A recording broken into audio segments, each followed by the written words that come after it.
It's extremely difficult to create a roadmap that will contain detailed features before finishing product discovery for a specific set of customer problems. But even after it, you still have some risks related to how well the team will work together or whether the estimations are correct. So in most cases, when possible, I avoid placing features on the roadmap at all.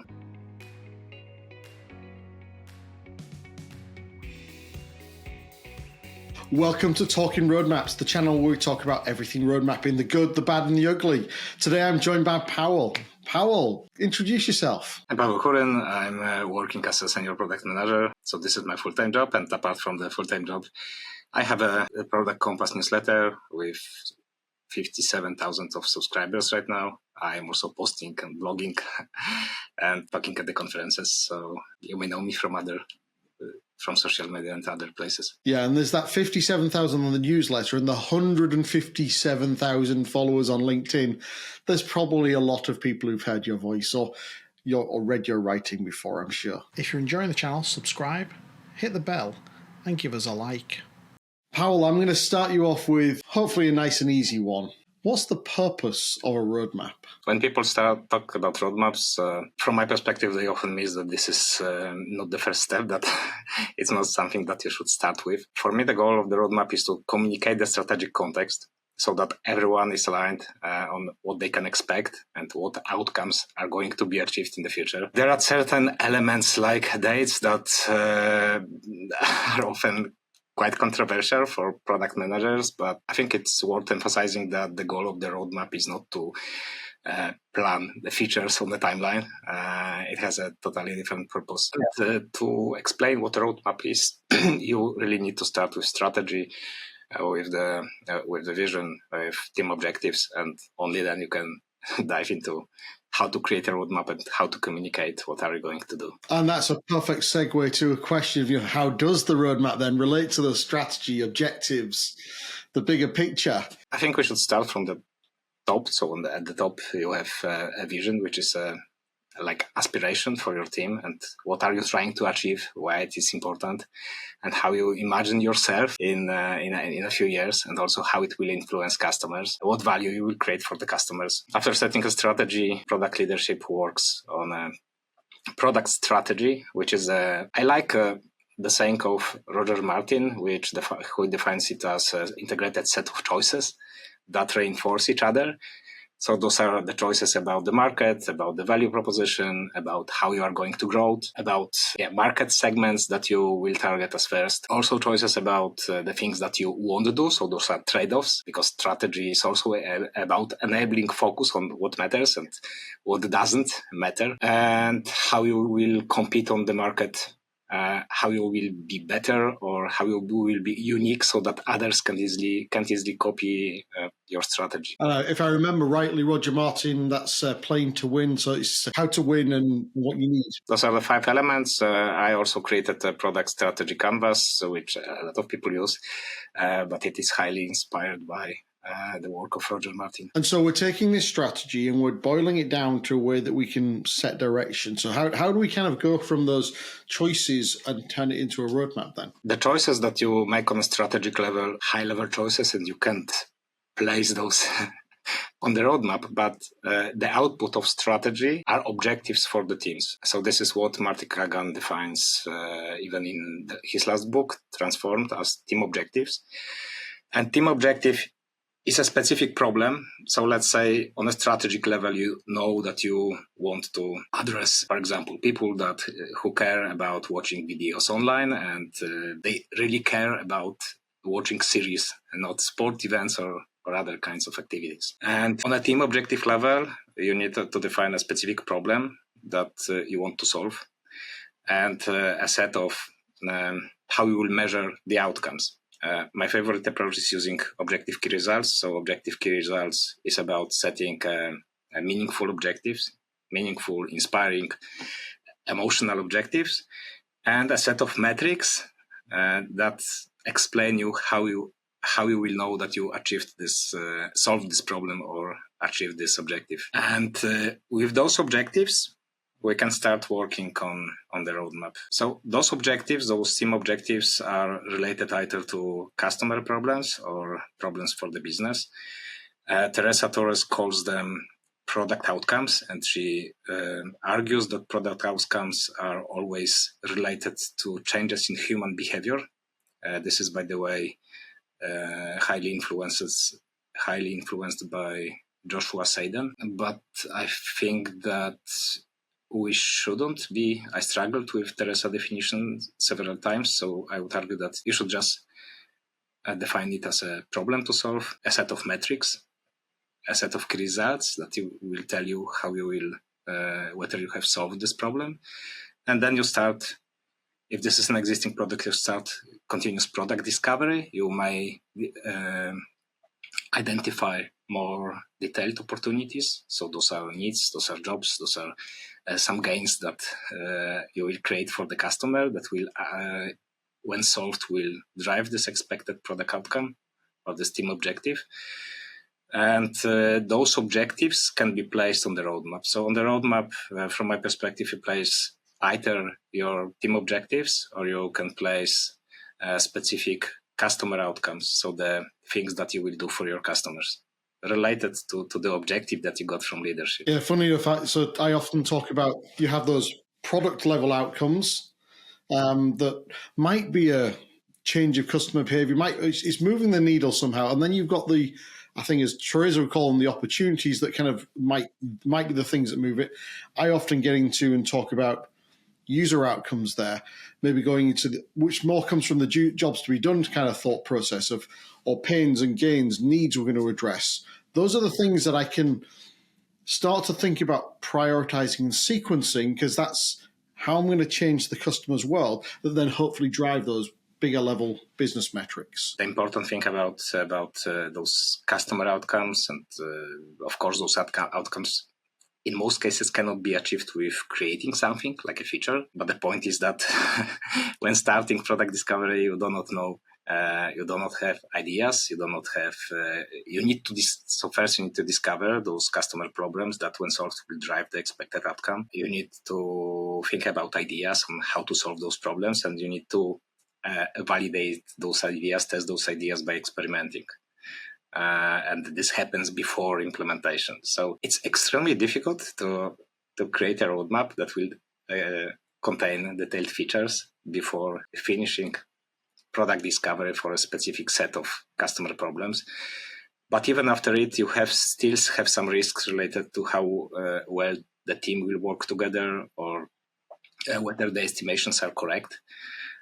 So in most cases, when possible, I avoid placing features on the roadmap at all. There are some cases that, and Marty calls it high integrity commitments, that the business needs a specific data and some maybe high level description of the feature. I did it in the past, but I did it rarely as an exception, not as a rule, and always stating that this is just an estimate. And really, before customers start using what you built, you can't be sure, even after performing experiments, even after working with prototypes, even if you address the feasibility risk by creating some spikes, you can't be sure how people will use it for real. So even those validated, delivered ideas tend to not to work as expected in some cases. So it's risky to communicate what exactly you are going to deliver. Yeah, I mean, I think I typically find it's 2 or 3 iterations before it starts to dial in on what you really want to drive, what you want to deliver. I have to say, I do quite often put a feature in the now column on my roadmap, but that's essentially saying I already did the discovery on it. I've gained a high degree of certainty, not 100% certainty, but a high degree, and we're probably building it. So we're going to deliver this feature. Whether it'll deliver the outcomes is the question that's left there. But this is the thing that we are working on delivering right now. But it's a relatively short time window when we've done that understanding. Yeah, I agree. And as I understand, you mentioned, Phil, the now next later roadmap, because this now column suggests this format. So this is my favorite format. I also use it.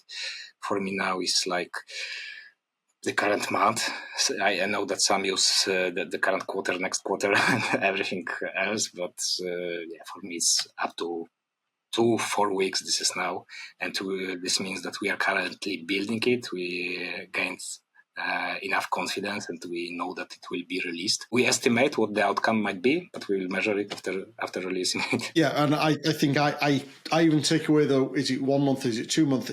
It gets into the now column when we're building it. So when we're actually building the feature, not when we're done with discovery. That's the way I work it. So we're even breaking that nominal 2 to 4 week window, or even quarter window. It's like it might take a quarter to build it. It might take a day to build it. We are building it. In fact, I sometimes even retitle it. That's the delivery column versus the discovery column versus the exploration column. That's an interesting argument, because sometimes you indeed need to deliver something bigger and it cannot be splitted. And even if you can split it technically, you cannot split it from the release perspective. But that's I feel that's a separate discussion. And when possible, I try to divide those deliveries so that you can release often and learn from customers using what you build. Even if this is not fully released for all customers, maybe release it as a preview, or maybe release it only for new customers that just sign up to try your product, so that you can get more validated learning. Now, earlier on, you said we need to align everyone. So that suggests that there's multiple people, multiple audiences maybe looking at this thing that is our roadmap and looking at that different content we've just talked about. Who's the audience then? Who are we showing this thing to? All stakeholders in the organization, everyone who might be interested in your product, who will be affected by what you build. Even so those are people like marketing, like customer success, like other departments. And some of them just need to be informed, like the chief of product or maybe chief of technology. But other stakeholders also need to plan their work, like marketing need to prepare some marketing materials. We need to prepare knowledge-based articles. Maybe we need to create a series of blog posts related to release. So you need to train support.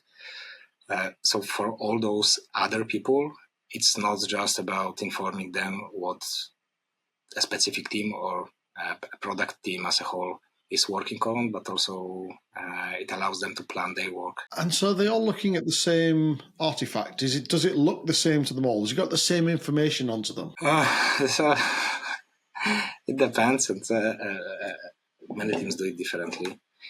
I personally prefer having a very simple high-level roadmap and the same roadmap for everyone without hiding anything. Some people used to have a more detailed roadmap, like an internal roadmap with all the tasks and dependencies. I don't find a lot of value in having it. For me, just working agile, having a backlog of prioritized ideas, like prioritized but also ordered ideas, and knowing in which order they will be tackled is enough. So I never needed to create more detailed roadmap with features and a lot of extra details. And I think that the more artifacts that represent the same information you create, the more problems you have later with synchronizing information between different sources. And there's the crux of it. Yeah, I have this philosophy that it's one roadmap, but I might have multiple views of the same roadmap. So it's the same data. But yes, the more artifacts you create from it, then there's a risk that they get out of sync with each other. Yeah, that's also possible, and many tools allow you to create those views. I just don't feel the need to add those details anywhere because the only roadmap I need, and this is my experience, maybe other PMs have different experience. I just don't need those. And we can create value, we can sync with others without them. And now, something I picked up that you said is all the internal stakeholders. What about customers? What about external stakeholders? Do they need to see this thing? Do you ever share your roadmap externally? This largely depends on your approach and on your communication to customers. Some companies do not communicate their roadmap until everything is ready and don't promise anything. that others are transparent about what they are working on, and also some allow customers to. This is a bit tricky because what they really allow customers to prioritize is a list of ideas. So, like having a customer community where they can vote and they can then see how those ideas are tackled. Then you need to reverse engineer product discovery to understand the problems that people have and perhaps suggest an alternative solution. I feel there is no one good answer to that question whether you should. I have never used an internal roadmap as a tool to communicate with the customers because internally you can say that what we present on the roadmap are estimates, but once you put it on your website, it might be interpreted as I know that sales often want this information and they like using this information about the features that are not yet in our product, and other competitors have those features, but we will have them in a moment. And this is a this is a shiny design. Let's look at it together. I don't really like it, but I'm also not responsible for go-to-market. I have never been responsible for my go-to-market strategy in any of the organizations I worked in. Most of my companies communicated what's coming when we got enough confidence, but those were very high-level information, like maybe some screenshots, maybe some rough details. For example, that in the next quarter we will introduce new AI search in our in our product, but without a detailed description because we don't know the details. We just verified that this is technically feasible. We are, for example, finalizing the implementation. We see the potential. We know that it will be released. So then we can communicate the rough details and let customers know that they can expect it. Yeah, and I think you hit the key answer there on the head at the start. It depends.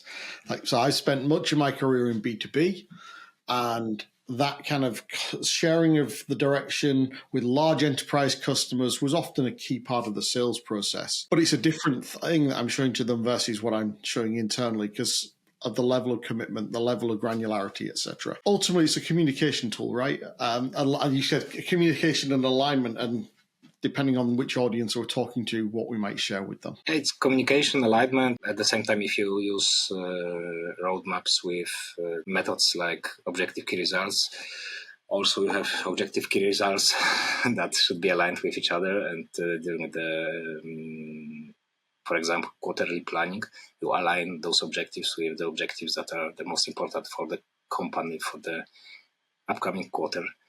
So teams should be already aligned and they should understand what are those strategic objectives for the organization. Yeah, but you can align them on specific outcomes that first are set as goals, so they might be achieved. And second, how this will influence customers. So the specific opportunities that we will tackle. And this is something that is rarely defined on an objectives level. Yeah, and I always find that OKRs and roadmaps can work super powerfully together. We're essentially saying this is the needle we want to move with the OKR and how we'll measure success. And these are the ways we think in a prioritized way we're going to move those needles over a given time frame by addressing certain customer needs. Yeah, so everything that we mentioned is related to communication and related to building alignment. So vision is about communication and about building alignment. Strategy is a tool to align on what is the most important and the strategic choices you make. Objectives and team objectives, this is also a tool to maybe not only to align, but also to create focus on what's the most important right now and ensuring that everyone will work towards the same goals, even though they interpret it in the context of their specific teams. And then you have a roadmap that creates this alignment. And I agree, this is a communication tool to align on specific customer outcomes that can be achieved. And earlier you mentioned having a prioritized backlog. I'm just wondering can you think about how you align those two things, this artifact that is the roadmap and your backlog? How do they relate to each other? And is there anything else at that more, I guess, executional level that we need to think about aligning? As we discussed, you have specific outcomes, specific opportunities on your product roadmap. So this might be either a team objective, which is, for example, objective key result and a set of key objective and a set of key result. But those also might be opportunities that you discover, or jobs if you use jobs to be done, and desired outcomes that you discover during talking to the customers and basically working with opportunity solution tree. So here you have outcomes that can go to the product roadmap. And after talking to the customer, after exploring this problem space and structuring your knowledge about the problems people have, then you can start thinking about ideas that how to solve those problems. And those ideas are candidates for your product backlog. I usually keep separate product discovery backlog and product backlog, because those ideas that result from product discovery, those are early stage ideas with a lot of risks, a lot of assumptions to be discovered, and then we need to test those assumptions by experimenting. And once we address the risks, we can move an idea from the discovery backlog to a specific product backlog. When it comes to specific tools, I like using Jira, even though it's far from ideal. And many product managers don't like this solution. I think it can be adjusted to your needs, and it can serve your purpose. So I usually have one project for product discovery ideas. So those might be draft user stories, some documentation, some assumptions, and then after validating them, they can be transferred without rewriting it, without copying anything, just moving elements from one backlog to another, and prioritize accordingly. Yeah, I mean, I've heard some interesting, good sort of signals about the new sort of Jira product discovery capabilities as well. Haven't used them personally. Yeah, Jira product discovery is, in my opinion, this is not a product discovery tool. It's great for prioritizing ideas. So it doesn't even have an opportunities layer.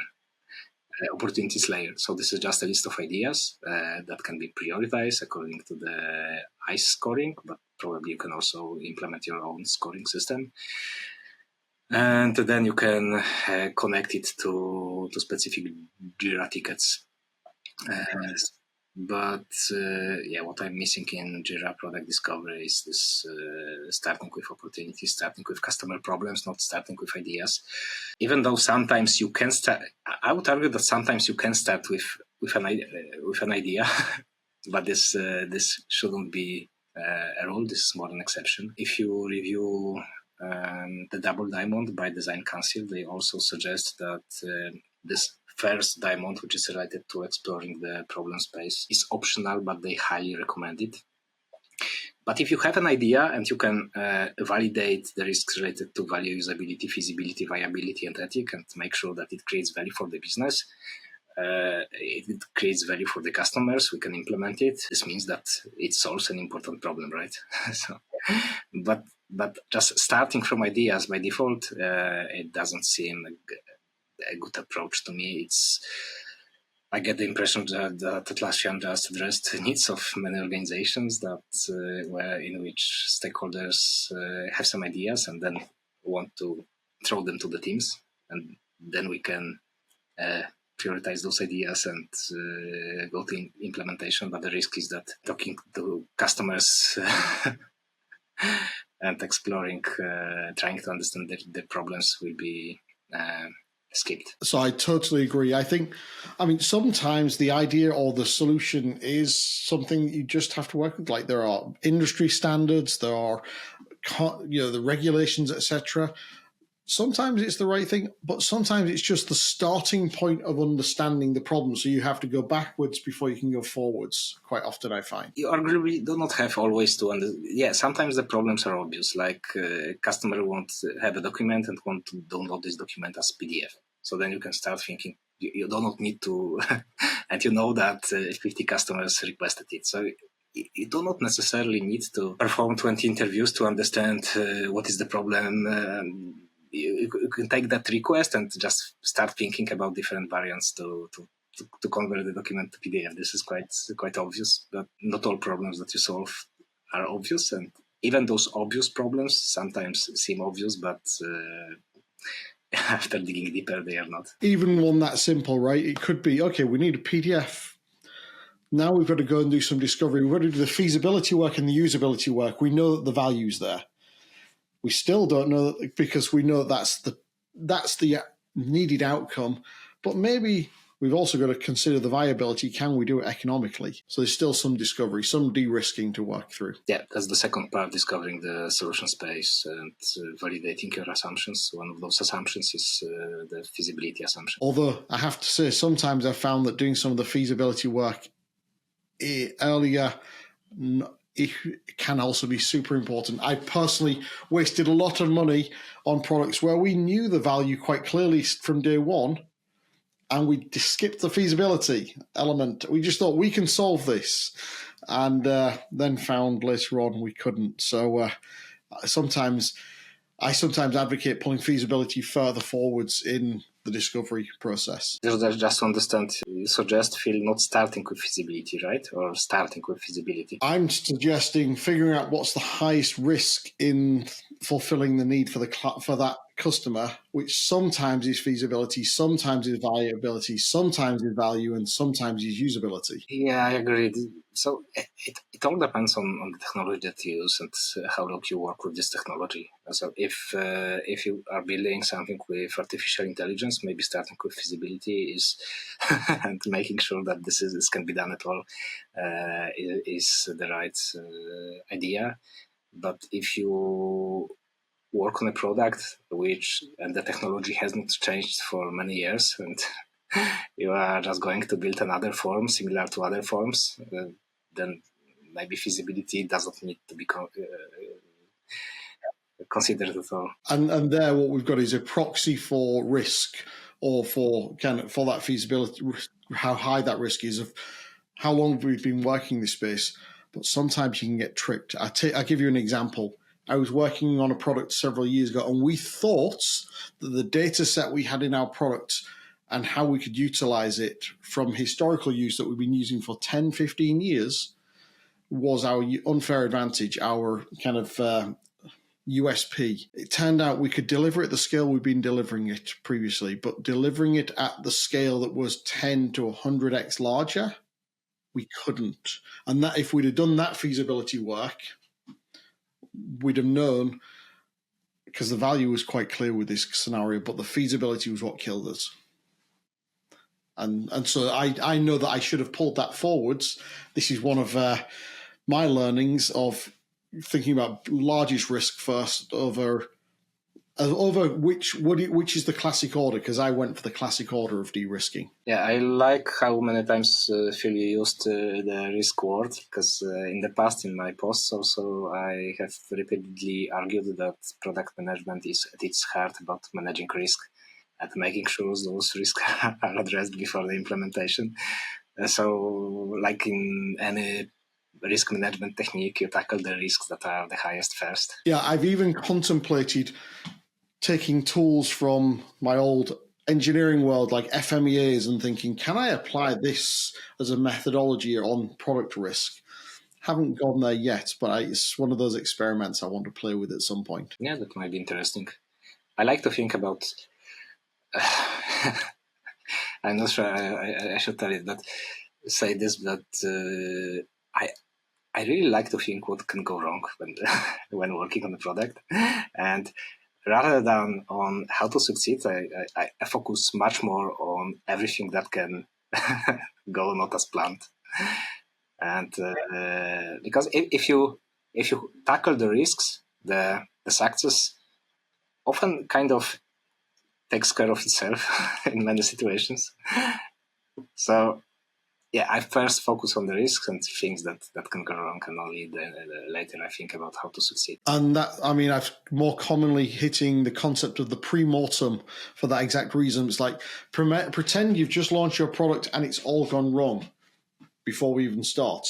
Map out why you thought it could go wrong, essentially, because then you've got a better way of addressing them, going forwards and being successful. Then required ingredient of continuous improvement is to regularly retrospect and analyze what went wrong and how you can avoid this or how you can improve in the future. So those cycles are essential. Hopefully, so if possible, it's of course better to fail on a small scale, like a failed experiment. It's arguably not a failure because you learn something new. But if you fail with a big initiative, then the cost of the lesson might be higher than what you have learned. But still, it's good to leverage this knowledge and use it in the future. Absolutely, and obviously, you can have the post-mortem or the retro, and the pre-mortem coming before, kind of taking that same thought process, that same mindset, but applying it in advance so we avoid the risks in the first place is something I'm seeing much and much more of. So let's switch gears a little bit, Paweł. If you have to think about road mapping and best practice, what are the things that come to mind for you? I think there are three groups of best practices. One is to focus on goals, not on the features. So focus on what you will achieve for the company, what you will achieve for the customers, how customers' life will change. So those are the outcomes, not the outputs. The things that really matter and the things for which you really start doing something. The second group will be, maybe the second good practice is not committing too soon. So you shouldn't commit before starting the discovery. You shouldn't commit before finishing the discovery. So you need to understand the problem. You need to structure your knowledge about the problem. It's not just customer interviews, but also leveraging analytics, talking to internal stakeholders. Then you need to ideate about possible solutions and identify your assumptions and test those assumptions. And then rarely you can commit to the output, but if your business really needs a date and some rough overview of what will be delivered, but this is just an estimate and things still can go wrong. So commit as late as possible, if you are going to commit at all. And the last thing will be shortening the planning horizon. So even with discovery, I wouldn't commit to something that is like 6 months in the future because I seen too many times that those long-term plans, virtually almost every time they fail. So rather than planning what you will do in Q2 of 2025, I would focus on, right now it's March, so I would focus on what can be done before, like in the next 1-2 months, maybe 3 months, but 3 months is already quite a lot. And then you can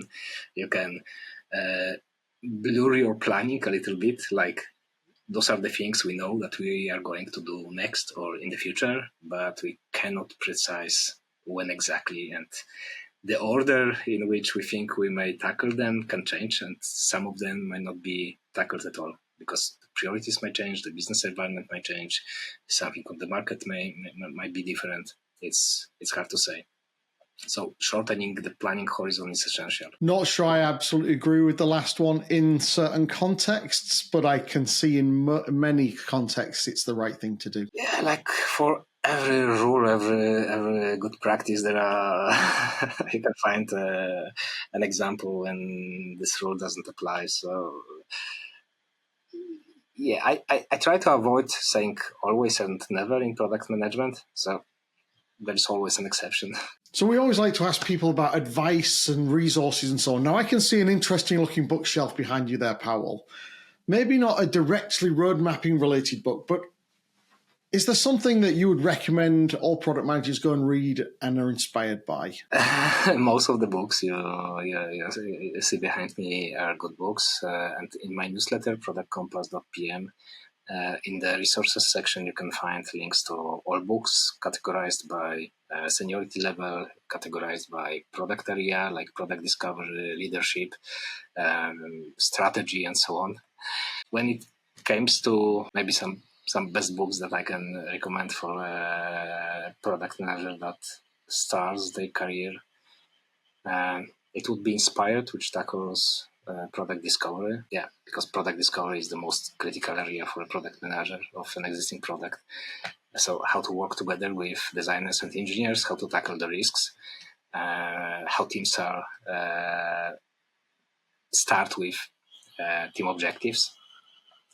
Also, Continuous Discovery Habits by Teresa Torres, in which Teresa introduced the concept of the product trio and presents a specific techniques on exploring the problem space and exploring the solution space, which is an opportunity solution tree. And she also mentions how to identify assumptions that can be tested. Empowered by Marty Kagan, this is more for, I would say this is more for senior product managers. Of course, as a junior PM, you can still be interested in how teams should be empowered, but if you cannot influence it, it can be just frustrating because you can just feel that you are not allowed to work in, that your leaders do not do the job that they are required to do. And as a continuation of Continuous Discovery Habits, this would be Testing Business Ideas by Strategizer, because this is the next part of validating your assumptions by running validation experiments. So this is a good set of 3 books. And of course, I can discuss a lot more, but this would be a good starting point. If you are working on a new product, I really like the Lean Product Playbook by Dan Olsen, in which then it's more actionable than the Lean Startup, and then proposes an organized way to think about creating a value proposition and testing your product idea with the help of MVP prototypes, and also jobs to be done, which is it's intended to be addressed to new products. So this is a product outcome-driven innovation for new products, but thinking in terms of jobs, it's extremely useful also when working on existing products. Just asking the question, what is the job that customer is trying to do? This helps in discovery a lot. So yeah, Inspired, Continuous Discovery Habits, Testing Business Ideas by Strategizer, a Lean Product Playbook then Olsen, and jobs to be done.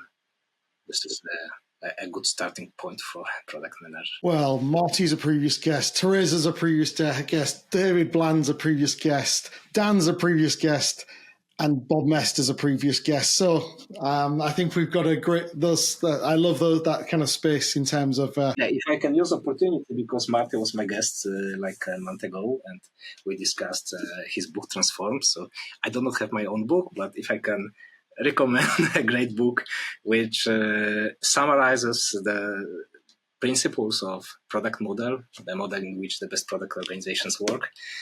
And I think this is not helpful not only for organizations that want to make a transformation and want to change the way they work, but also for everyone interested in principles of how product organizations should operate on different levels, like strategy, team level, product discovery, product culture, product delivery. So it summarizes it all. So, but for a new PM, I would still suggest starting with Inspired, and for all others, Transform is a great position. So I save the hard last 2 questions till the end, Paweł. If you had to distill your philosophy on road mapping down to 1 or 2 sentences, what would it be? Yeah, in 1-2 sentences, this would be that you should keep your roadmaps simple do not try to complicate things because they do not need to be complex, and focus on the outcomes, not on the outputs. So, what's your greatest road mapping failure? In the past, I've been working as a project manager, and so at the beginning of my career, after being a team leader, I became a project manager. So I did all the mistakes that can be attributed to bad product management, like creating detailed roadmaps and leading with control and all those other things. So when it comes to roadmaps, so I did create a few very detailed roadmaps with features, and I was trying to manage risks and manage dependencies and be informed about everything. But I realized that this approach doesn't work, and I completely changed my approach. And one of the reasons I got interested in product management was reading Inspired. So I love it. And I'll tell you, I've got the same dirty little secret. I was also a project manager many years ago. A lot of people have this experience in the past, but it's helpful because you can relate to those experiences and you can avoid specific mistakes. And I think there are still some tools and techniques and concepts we can carry over. We still need to get stuff done. Some concepts, some techniques from product management can be used in product management, definitely, like risk management. And it's not only about improvising. It's not only about being agile and doing everything from week to week, but we would have to start a separate discussion to discuss how you can leverage some project management techniques in product management. So, Paweł, we're kind of at the end of the session there. Always like to finish off with how people can get hold of you, how you'd like to engage with them, how you can help.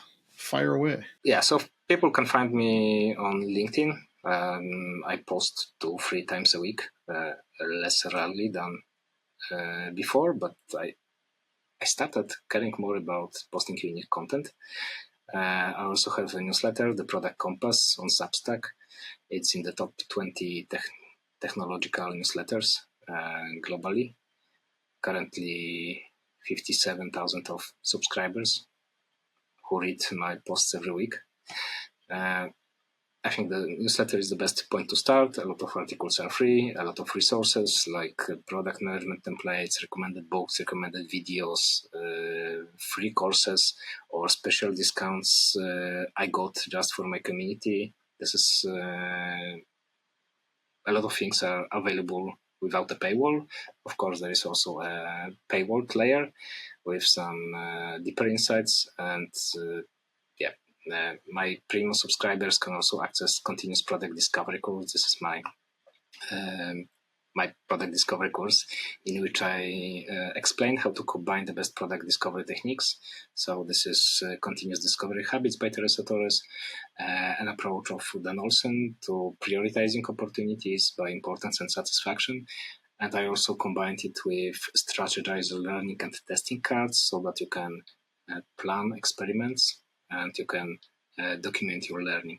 And apart from describing the process and how to perform continuous product discovery and leveraging different sources, not just customer interviews, which is typically the way people work with opportunity solution tree, I also included a Notion template, so you can easily start your discovery journey. We'll make sure everything's linked down below in the show notes as well. Paweł, it's been absolutely awesome having you on the show today.